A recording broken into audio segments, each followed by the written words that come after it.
Memasuki akhir tahun 2022, banyak terjadi bencana alam yang menimpa Indonesia. Seperti pada November lalu, gempa melanda Kabupaten Cianjur, Jawa Barat. Gempa terjadi pada tanggal 21 November 2022, tepat pada pukul 13.21 waktu Indonesia Barat. Gempa dengan kedalaman 11 km bermagnitudo 5,6, yang titik episentrumnya berada pada ordinat 6,84 lintang selatan sampai 107,05 bujur timur. Sebelum mengulas lebih lanjut mengenai kronologi penyebab terjadinya gempa di Cianjur, berikut terdapat cuplikan-cuplikan detik-detik terjadinya gempa yang direkam melalui CCTV warga sekitar.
Berdasarkan data dari BPBD, Badan Penanggulangan Bencana Daerah Cianjur, terdapat sebanyak 151 desa di 16 kecamatan yang berada di Kabupaten Cianjur yang terkena gempa bumi.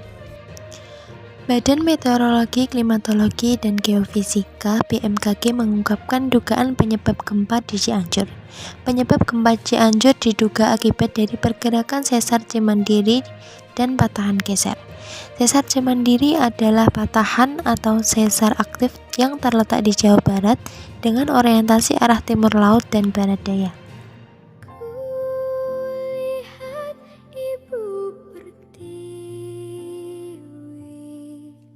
Gempa dengan magnitudo 5,6 ini memiliki dampak yang sangat besar hingga menelan banyak korban.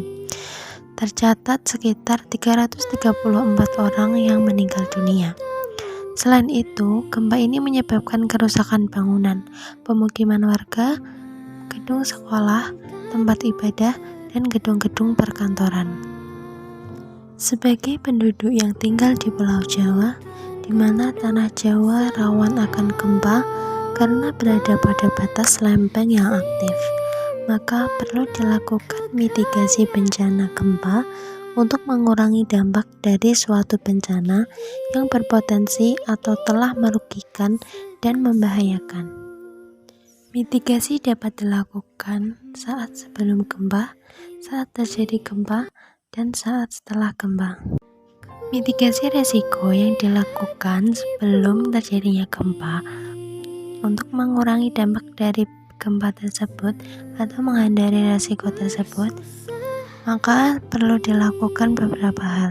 Yang pertama, mengenali situasi tempat tinggal, membangun tempat tinggal dengan mengacu prinsip bangunan tahan gempa, tidak membangun bangunan di area rawan gempa seperti di atas atau di bawah tebing, di atas tanah timbunan yang tingkat kepadatannya tidak sesuai dengan daya dukung tanah di atas bangunan, dan memiliki asuransi bencana alam untuk mewaspadai hal-hal yang mungkin terjadi.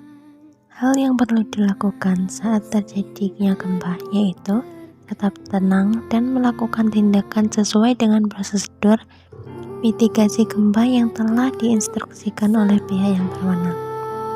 Dan yang perlu dilakukan setelah gempa yaitu tetap waspada dan tetap update tentang berita-berita gempa untuk mengetahui apakah akan terjadi gempa susulan atau tidak.